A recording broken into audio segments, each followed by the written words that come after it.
What's up everyone, Ben here. Hope you beautiful people are doing well and safe as we enter the second year of the Roaring 20s 2021. This year we are coming off the coattails of a whiff season that was a benchmark for the competitive fast pitch wiffle market. We had the biggest and most hyped national championship in years with United Wiffle.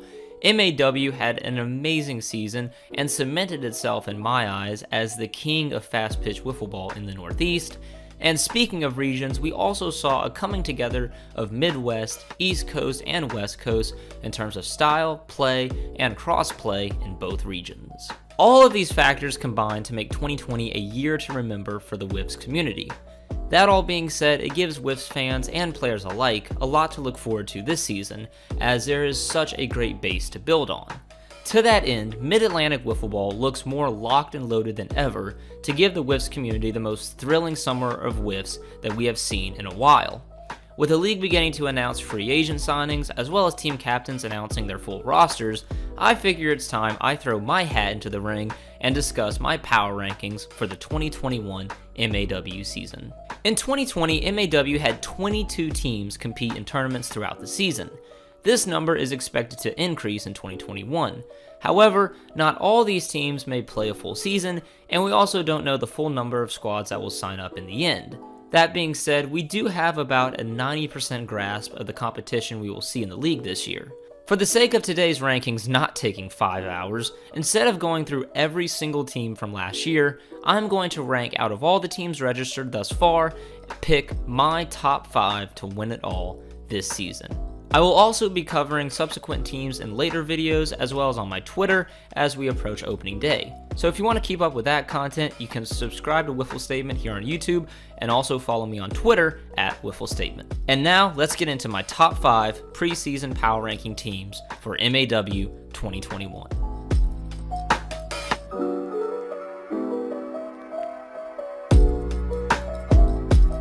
Starting off the top 5, we have the number 1 favorite wiffle meat emporium, the New York Meats.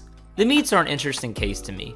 I consider them to be one of the most underachieving high-level competitive teams playing right now, as they always bring great talent to the table, but always lack that extra magic to get them over the hump into legendary status. Their longtime core of pitcher Ryan Bush and the feared bat of Jimmy Cole have been together for years now, and have proved to have staying power. Bush pitched to a 0.56 ERA last year, and the team was able to produce a respectable 10-7 record. However, 2020 was not all sunshine and roses, as there would be some major roster turmoil when Kyle von Slossingen announced he would be leaving the Meats for the 2020 National Championship and be signed by the Phenoms, essentially hanging the Meats out to dry, losing their number 2 arm for Nationals. At Nationals, however, the Meats would end up clinching the number 1 seed in pool play Saturday. However, like I mentioned before, they would once again fall short, losing their first game of Sunday's Sweet 16 to the Bronx Royals to abruptly end their 2020 season. In the aftermath of the tournament, the Phenoms would cut Kayvon, who would return to the Meats, where he was welcomed with open arms. So it would seem the Meat Emporium is back to its full staff of Ryan Bush, Jimmy Cole, Kayvon, Vin Lee, and the new addition of the Midwest All-Star, Caleb Yonkman. Yonkman is an amazing fit for this squad in my opinion, as he already seems to have some rapport with the group, and after a great showing at United Wiffle last year, I'm sure he'll be ready to hit the field and prove his regular season worth for the squad. So after the tumultuous year of 2020 for the team, I think they have been gifted the opportunity to hit this season running with a powerful lineup stacked with pitchers and 2 very well respected bats in the game right now with Vin Lee and Jimmy Cole. The big question is, will they put it all together in 2021? I sure hope so, and I'm looking forward to finding out. Good luck, you beautiful hunks of ham. If you are an OG Golden Stick fan, or your favorite monthly show for years was This Month in Wiffle Ball from the Palisades, well, have I got a team for you. The East Coast Elites, made up of Rob Whiffman Pierfanazzi, Scott Fleeser, Devin Torres, Kenny Stingle, Mike Weiner, and recent pickup, young flamethrower Gino Joseph. In this case, the name really does tell it all. This team is an exciting mix of old grizzled veterans from Golden Stick and Palisades with younger touring whifflers. Whiffman is arguably one of the most famous hitters to ever pick up a bat in whiffs, while Scott Fleeser and Mike Weiner spent years dominating hitters in the Palisades. These guys have played against and beaten many of the best that the game has to offer. Now, that being said, it does beg to ask the question, how much do these guys have left in the tank? Well, that really does remain to be seen, and it's hard to know until these guys actually start duking it out against the best that MAW has to offer. However, one thing I will say is that the fact that Devin Torres and Gino Joseph were eager to sign up for this squad, I think shows good faith on both sides of the equation.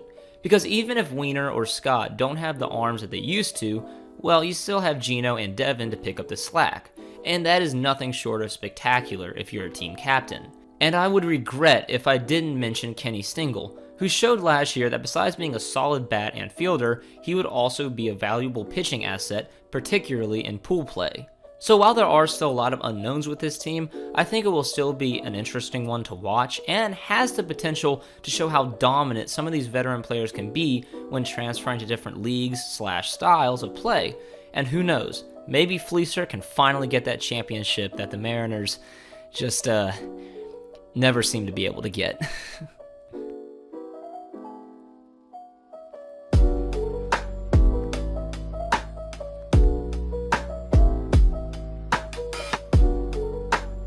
Coming in at number 3, we have...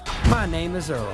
Since their inception in 2017, Earl has garnered plenty of trophies, controversy, and trash talk. A lot of this whirlwind circles around team owner, the scum lord himself, Connor Young.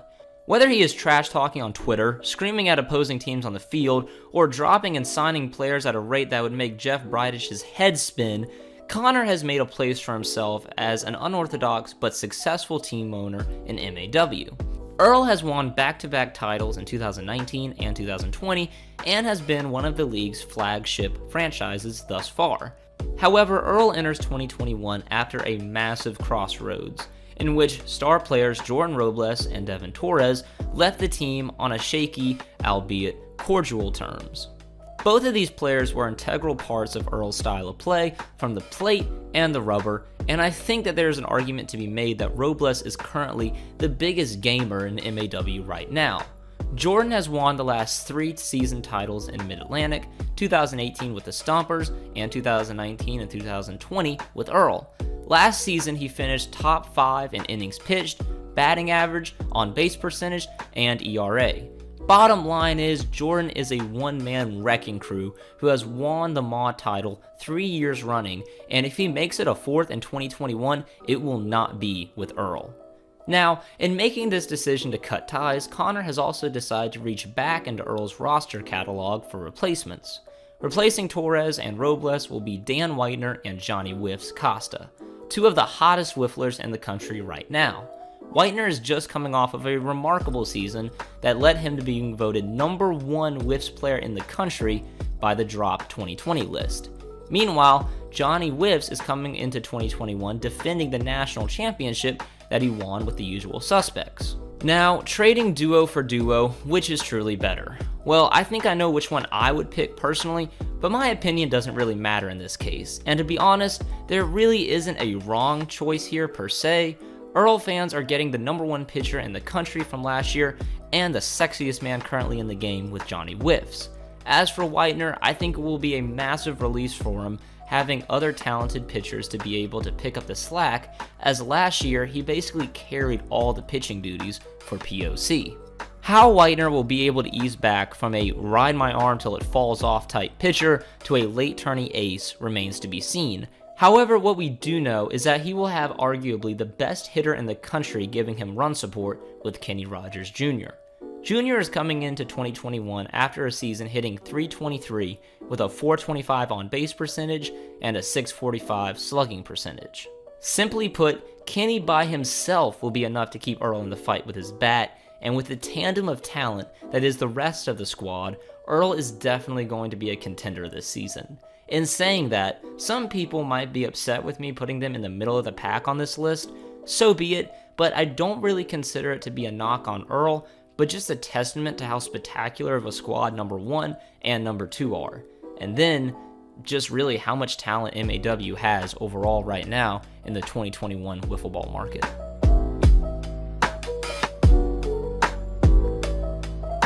Here we go. At number 2, we have Voodoo. Announced on New Year's Day, Voodoo instantly turned eyeballs with its star-ridden cast of players that had some instantly throwing out the term super team.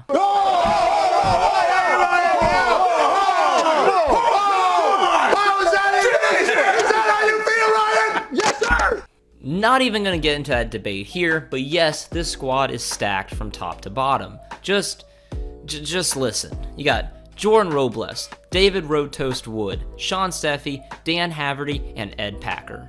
Okay, so basically just like the 2021 Dodgers. Let's just get that out on the table. So after Robles departed from Earl, there was a period of radio silence waiting to see what the superstar would do, and when this roster was unveiled, it instantly turned heads. Voodoo is a merger of two teams from Nationals. First, Toast and Robles from the Phenoms, second, Ed Packer and Steffi from C4, and to round out the rotation, Dan Haverty, who is the youngest arm on the squad. In terms of pitching, Voodoo has arguably the face of the East Coast with Robles, the best pitcher to come out of the South with Toast, the most famous pitcher to pick up a ball with Sean Steffi, and one of the best well-known young aces currently in the game with Dan Haverty. And then there's Packer. Packer, while not famed for his pitching as of late, is undoubtedly one of the best left-handed hitters currently in the game, and he will have a leading hand in this batting lineup. While some may argue that their batting lineup is not as strong as other teams on this list, I think that's debatable, but it would be tough to argue that there is a pitching core to rival Voodoo's in MAW right now. Each one of these guys has played the role of the ace on respective teams in the past, and throwing them all together on this lineup is really going to be a case of pick your poison for the opposition. At full strength, Voodoo will be a force to be reckoned with. However, their kryptonite may lie in how often they will be playing at full strength, as it has been a while since Packer and Steffi have played a complete regular season on the tournament circuit. Plus, Toast is also still recovering from arm surgery, and it remains to be seen when he will be able to completely let it loose on the flat hill. That being said though, when you see the energy that this squad is already creating with opening day still being a ways off, I am confident that Voodoo will not have issues with filling out a complete lineup card when the time comes, and as a result, will live up to all the hype currently surrounding this squad. One thing is for certain though, this team will definitely have a massive target on its back, as I'm sure that some of the older, more established franchises in MAW will be more determined than ever to keep the belt away from this new star-ridden team, and I think that one of those teams ready to fight for that belt is coming in at number 1.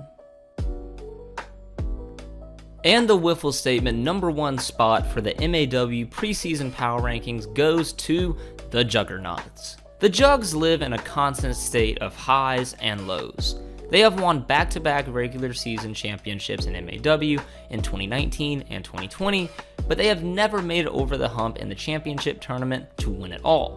They are also coming off of a disappointing finish in the 2020 United National Championship, where they finished middle of the pack at 2-2, losing some games in crippling fashion and ultimately losing out to the Whippets in the knockout round. However, these shortcomings do not negate the overall success the Juggernauts have had as a franchise. With a current overall record of 31-14, and as I mentioned before, winning back-to-back regular season championships, I think 2021 is going to be a big year for the Juggernauts.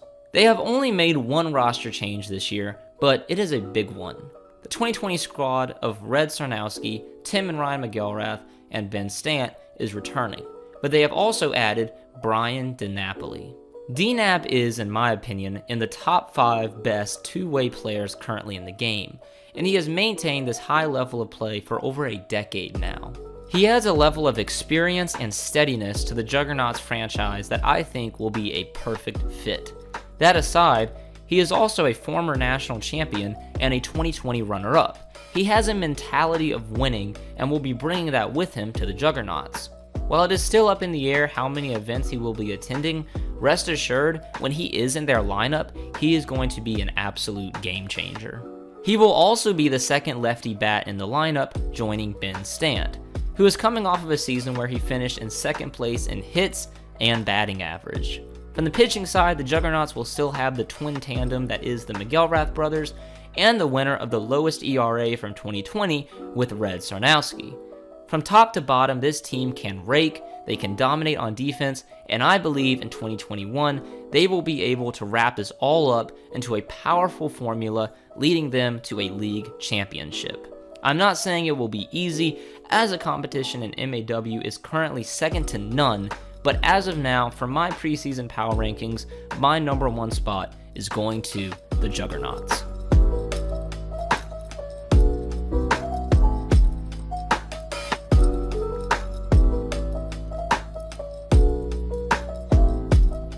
And there you have it, guys, the Wiffle Statement preseason power rankings for MAW. Best of luck to all of these teams and to all the other squads competing that I did not talk about in this video. But for now, do you guys agree with the list? Disagree? Got some nitpicks to make? Please drop them below in the comments. I would like to know. Also, you can tweet them at me on Twitter, like I mentioned at the start of this video.